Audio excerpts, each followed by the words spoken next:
City of Indio Sustainability Commission meeting. We will start out with the Pledge of Allegiance.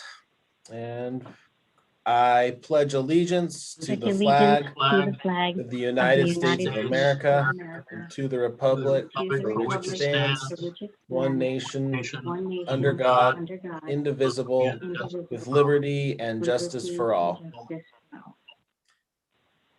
Thank you, everybody. We will go ahead and proceed to roll call. Chair Arreola, absent. Vice Chair Patterson, absent. Commissioner David, Present. Commissioner Tack, Present. Commissioner Benson, Here.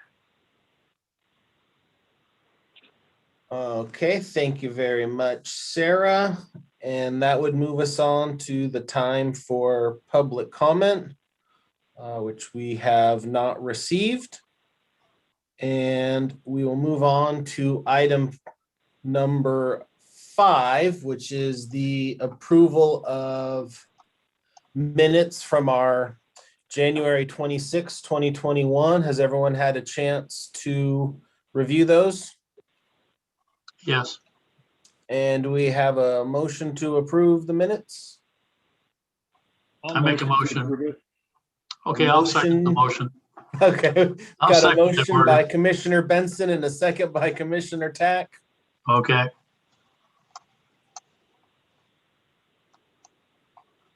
And then Sarah, will we do voice vote or the buttons?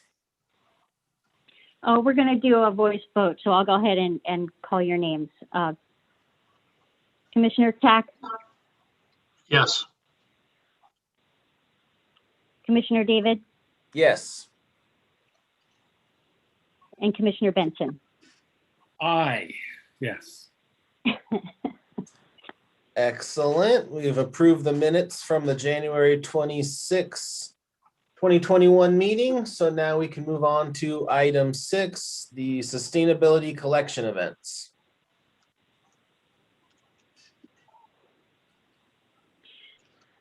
Okay, these are just updates for now.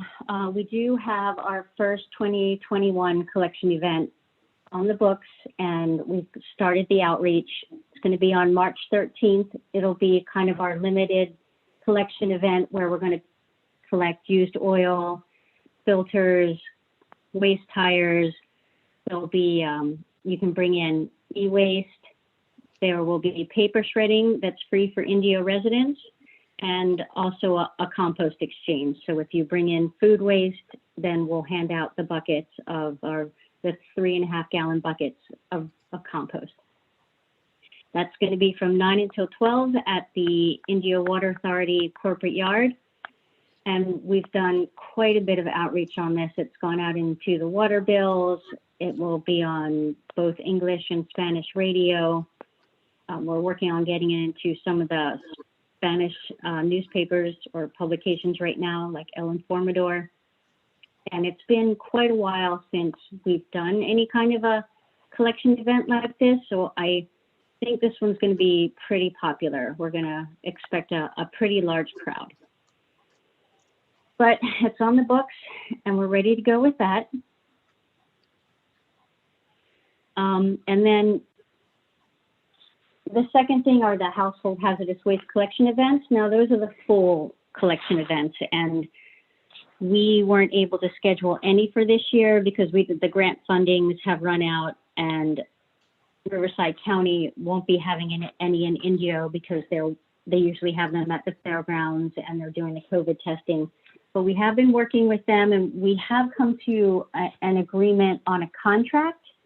So we're a step closer to being able to have Riverside County provide the full household hazardous waste collection events at the Indio Water Authority this year. We're still working on getting signatures and just getting a few other details worked out.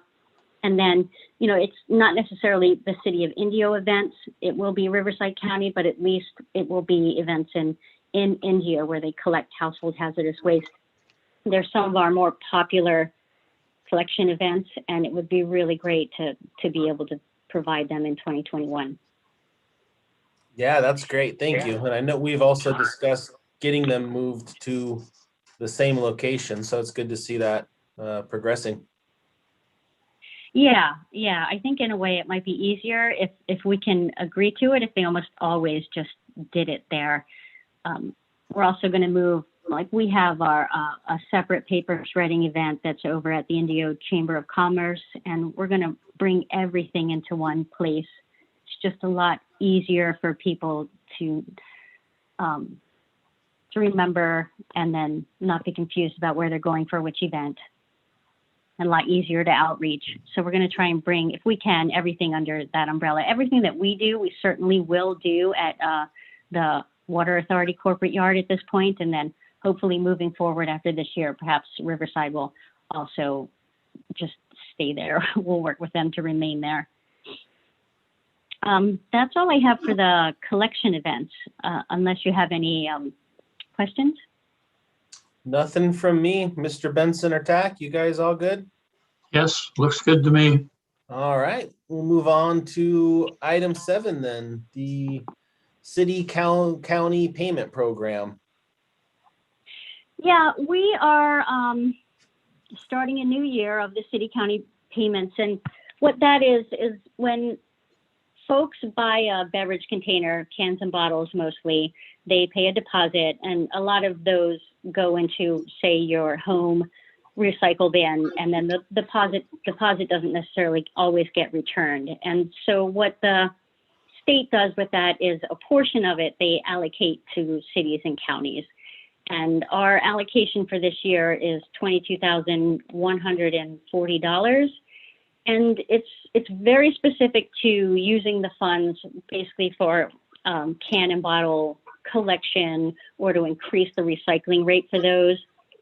But we get this every year, and last year and in previous years, if you on the screen, you can see we've bought recycling containers for schools. We've done it for businesses. We've also bought the bottle filling, the fountains. We put those in the parks with, we can do that with this funding. And also we put some into our facilities and buildings. They're not necessarily the fountains like this, but the ones that go on the wall. These are things that we've done in the past, and we can certainly continue to do them, but I wanted to bring it up and let you guys kind of think about this over the next couple of weeks. We have literally a year to spend this funding, so we don't need to decide tonight how we're going to move forward, but there's a couple of options for us. We can continue to do what we did. The schools would love to have some more of those containers, but basically what this funding can be used for are bins or litter reduction, water bottle fillers, and outreach and education, those types of projects.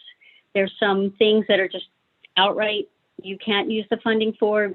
You can't just buy a trash container, because they do, these funds are about recycling bottles and cans. You know, you have to have that at least, well, permanently connected to these funds, but most come that way anyway. But these are some ideas, and what I think what I'll do is I'll send out the information on it with the information after this meeting. I'm going to send out a bunch of information to kind of work on and digest for the next meeting, and then we can talk about some ideas then. And again, we can do what we normally do. There's no, we have a way to spend the funding. But if you know of areas or have ideas that could use these containers or something different under these funding limitations, please let me know, and we can talk about how to do that in the next year. Okay, yeah, that's definitely something we can brainstorm if you send it out. Does anybody have any ideas right now they'd like to bring up? I have a quick question, Mr. Chairman. Yes. So Sarah, do you have any kind of information about what you have done with the drinking fountains and the recycle bins and stuff? Like how many you put out and how many like available spaces are left, and to kind of get an idea that we can sort of finish that and then move on to something else when that's all done. Does that make any sense? Yeah, it does, absolutely. In the past, we've done over, I think, between 10 and 12 of those fillers for our parks. And I think we have 2 more in storage that they're still waiting to put out. We might purchase one for the dog park that has a small bowl at the bottom, because we didn't get any of those. So we might purchase one of those for one of the parks. But other than that, I've spoken with Paul Stama, who's the supervisor over the Parks Department, and he feels that we've done as much as we can for right now for those, at least in our city parks. And what about for schools? Oh, the schools, yes, we can certainly work with the schools. Anything we can do for them, they would love. I mean, if you come back and say, you know what, I think the schools is great for this, that's all we need. We can do that. All right, cool. Thank you.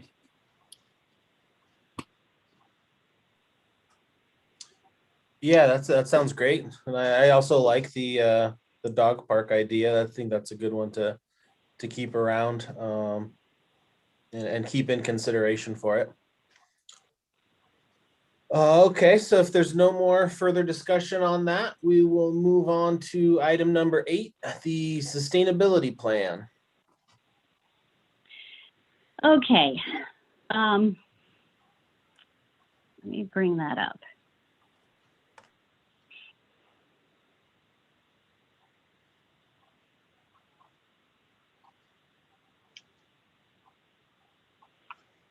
So I have done a little bit, I've filled in this a little bit more. I mean, there is still a lot of work to go. And I talked to a few people, and I feel like that we really need to build it out and finish it more completely before we really take it anywhere besides the commission, obviously.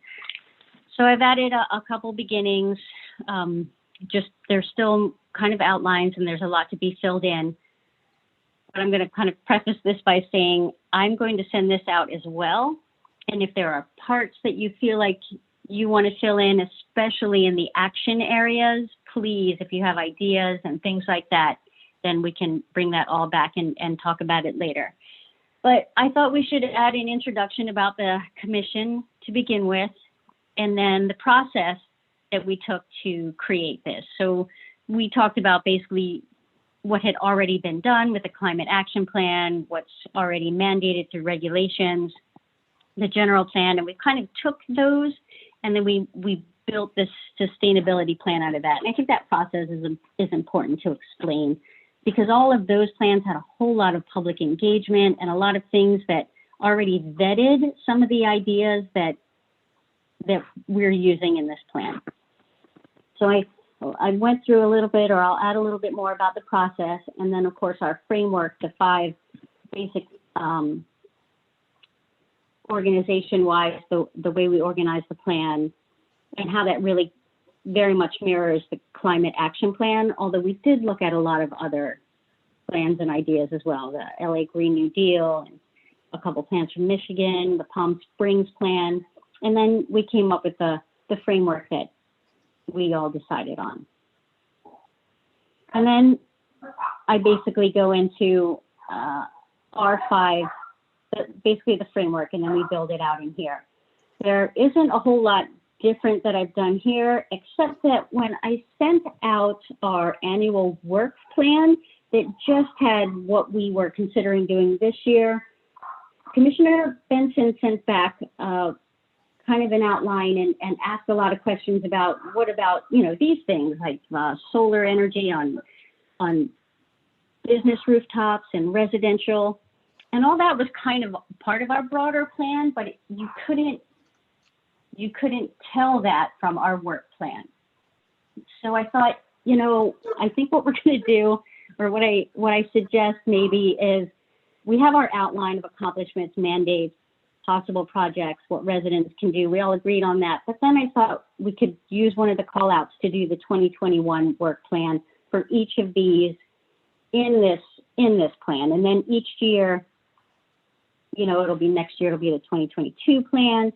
That way you can kind of see the broader picture And also, if we have this running list of possible projects as we fill these in, we can just kind of plug them in if we can find a grant or some funding or just some partnership opportunity comes up. So for now, what I did was I just added that in to keep the year's work plan right now as part of the annual work plan, or out of the, or the whole Sustainability Commission plan.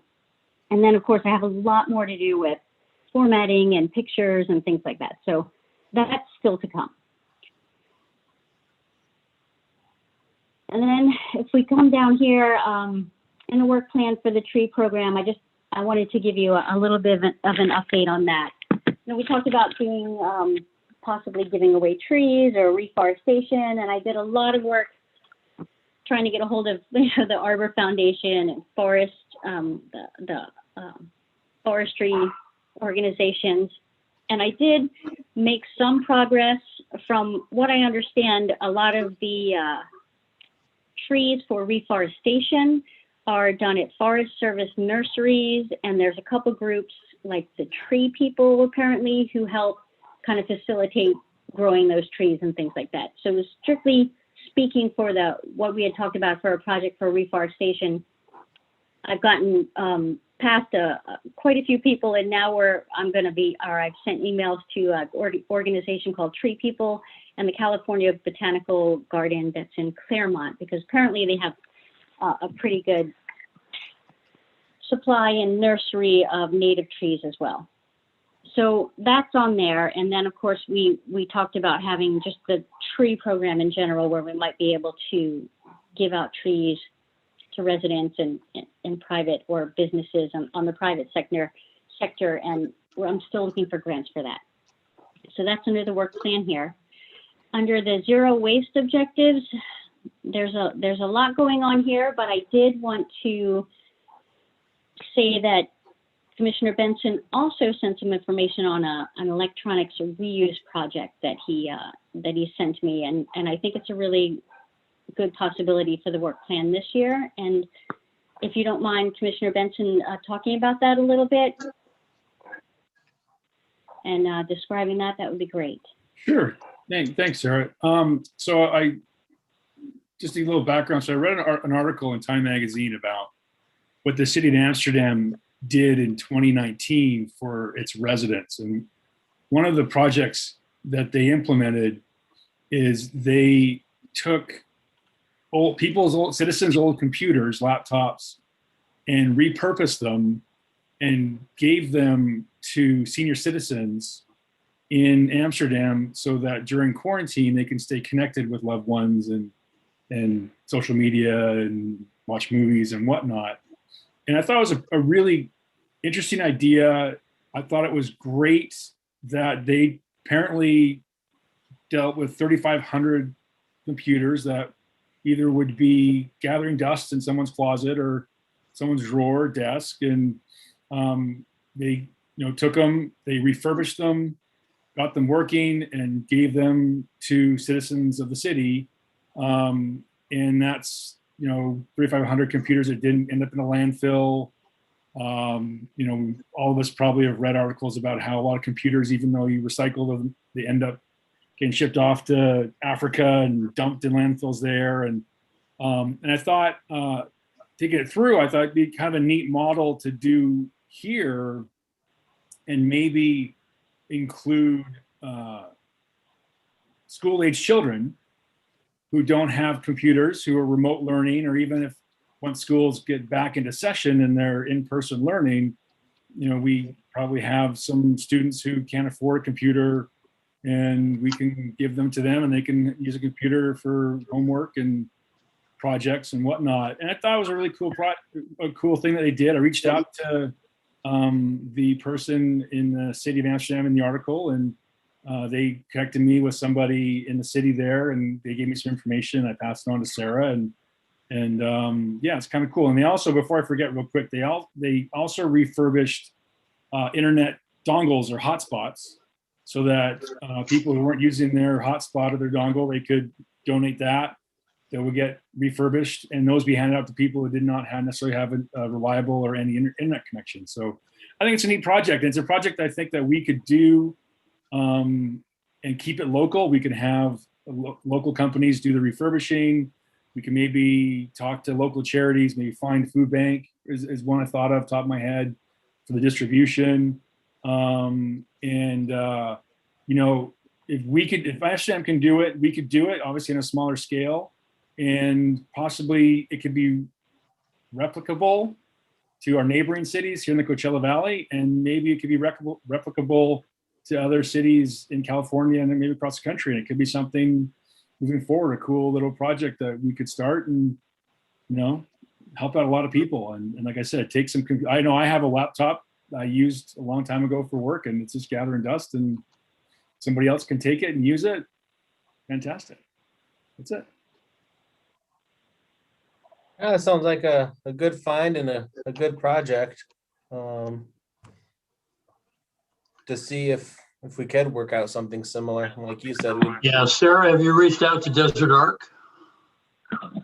No, I have not reached out to anyone. Actually, I wanted to be heard here first and then get your feedback on it. And then, yes, that will be my first phone call if you guys are okay with that.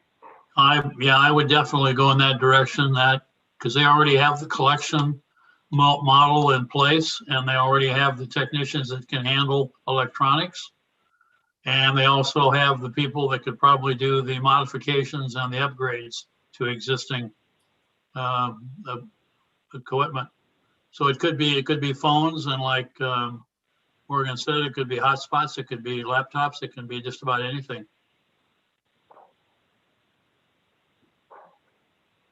yeah, I certainly think it's worth doing some research. You know, like you said, it does landfill diversion and goes to a great cause. I think it's a great idea. Cool. Thanks, guys.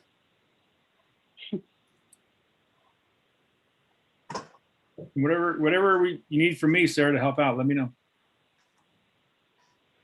All right, for sure.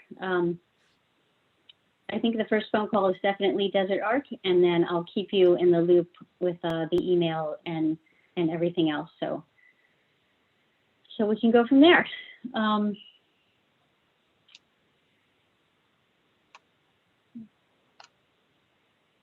And then one of the things that I was supposed to bring back was a kind of a calendar, just a off the kind of a starting calendar for environmental days that we might want to call out or bring some education to, something that goes on, you know, all during the year, so that we can always have some kind of running outreach and sustainability message that's a little bit different, but always ongoing through the year. So there's, and then also Commissioner David sent me some information on Riverside County's composting classes, and thought that would be a good thing to add to the calendar as well. So right now, so right now there's a couple days on there that are sort of national or California days where certain environmental things are celebrated that I think would be great for us to call out. And then also the composting classes, and then on the right are kind of a broad idea of when I'm hoping to have our collection events. In 2021, normally I have them all mapped out for the year, but things are just so different this year that I didn't want to do more than one at a time because it's just too difficult to cancel, and somebody always will not get the cancellation message. Someone always shows up, and that's a tough thing. So we're taking them one at a time. So these are really, they're not set dates except of course for the one in March. But ideally, we want to have at least 4 or 5 collection events of our own. And ideally, you would see household hazardous waste collection as well. So those are on the right column. And then kind of the ideas that I think it would be great if we could celebrate or call some attention to are on the left. So we're starting the calendar. And this will go out as basically an extra page in the sustainability plan that I'm sending out.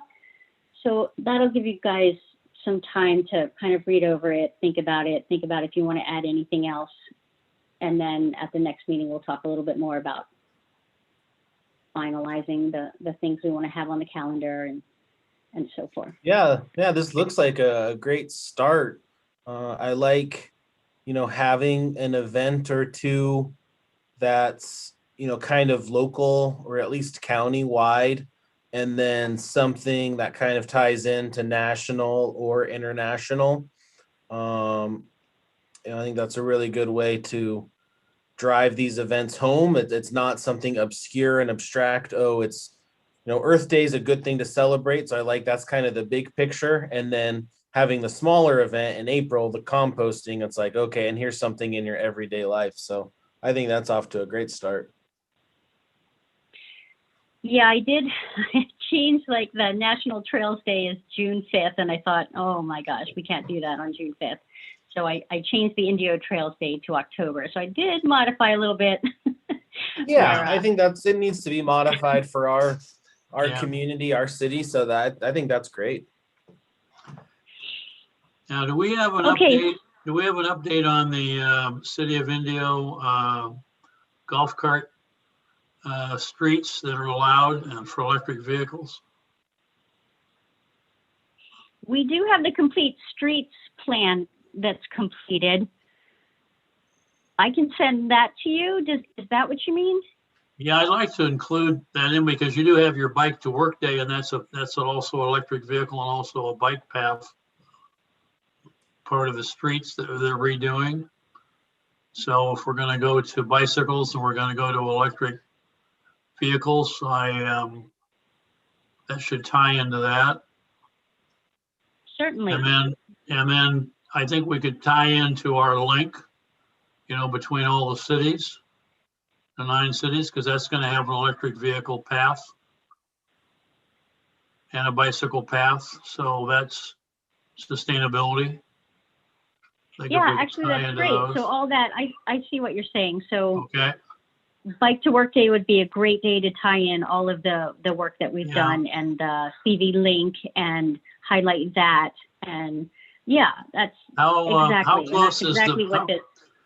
Yeah, I don't have the map close by, but how close is the CV link to the new events building that's and compound that's being built on the Berger property off the 10 freeway? I don't know offhand, but I can get that information. Are you talking about, Jerry, the new arena they're going to put up? Yeah, if you put 40 events there a year, and it's close to the CV link, and somehow you can tie electric vehicles, bicycling, walking, doing whatever to get to that event versus gas or diesel vehicles, we should try to tie that in if it's possible. I think that's a great idea, but I do not think the CV link comes anywhere near it. I don't think the CV link gets near the 10 until Cat City or Desert Hot Springs. Okay, but if we had on, let's see, what's the closest street, Monterey or Cook, huh? To go across to the Classic Club? Probably Cook, yeah. Yeah, so if those streets had electric vehicle paths in them or bicycle paths that came from the link to that event. I believe that's Palm Desert though, and they fought against having CV Link go through them, I believe, at all. So it'd be, I think it might be a bit of a fight to get that.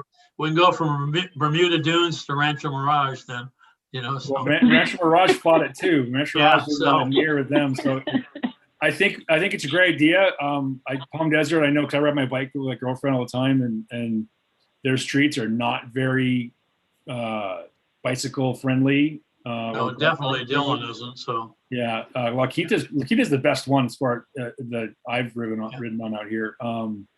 So we could maybe coordinate with the appropriate cities and see what their plans might be and offer help whatever we can. I don't know, but that's it's just a thought that we should ask those questions. So as we move forward, they're good questions to ask. It might be good to even You know, I'm not sure if Indio has a bike map. You know, a bike They, trail they map. have a map for electric vehicles for golf carts. Do they? Yeah, Then they must yeah, have they it. I'll have get that. You streets. know what? They You know have what, Jerry? Why streets don't we start designated for there? that. Yeah, I think that That's seems like a perfect. great start. What Jerry's saying is get that map and make sure we have very clear, where the bicycle lanes are and where the low speed electric vehicles like golf carts can go. Well, and then well, as long as the city is redoing their master plan, then now's the time to do it. So, Yeah. Yeah, and I think that's a good, it's one of our long-term goals, and something that we can have as part of our work plan is making sure that gets incorporated.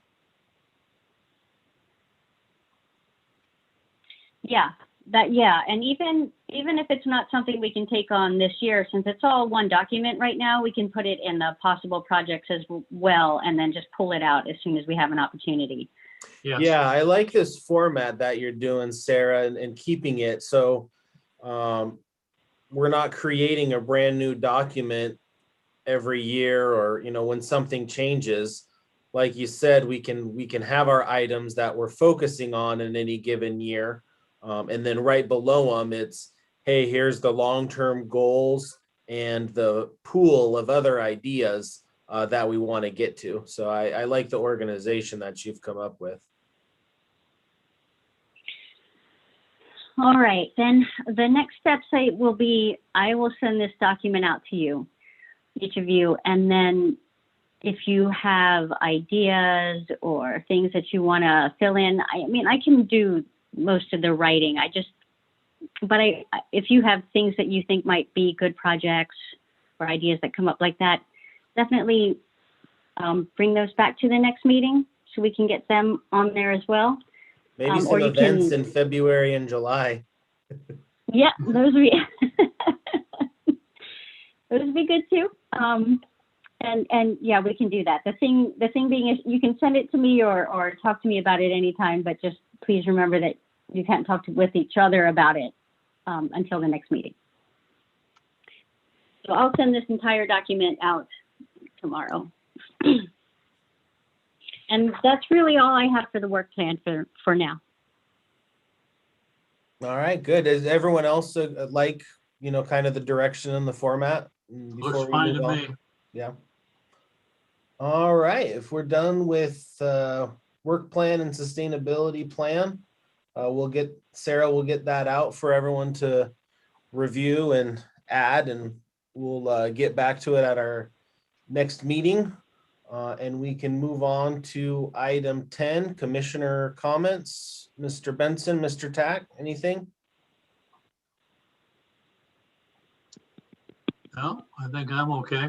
Yeah, I don't have anything today.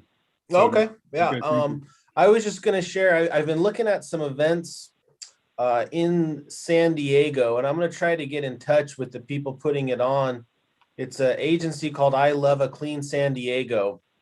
And they're doing just all sorts of webinars, which I think could tie into the education aspect we've been trying to get out. They did one on like reusing food scraps when you cook. They've done other ones like how to be a good recycler. So I'll be trying to get in touch with them to see if it's something that we could replicate out there, because it ties into the education that we've been talking about getting to our community, what is recyclable and what's not. And it kind of takes a deeper dive than the information that we can put into the Burtech booklet. Because that only seems to go so far. And then it seems like we are missing out on some of that education. So I thought it was really interesting what the programs that these other places are doing. So I'll see if I can get some of that information and bring it back, get it to Sarah so we could share it maybe on a future date. That sounds great. That's a really good idea, and what you might expand that a little bit, maybe, because some of our students are going to be still maybe isolated and not in class, but they're pretty good on videos. So maybe it could be a contest for the schools to provide a video on recycling, and maybe we could offer some sort of an incentive and reward, and then we could put it on the website. That's a great, excellent thought.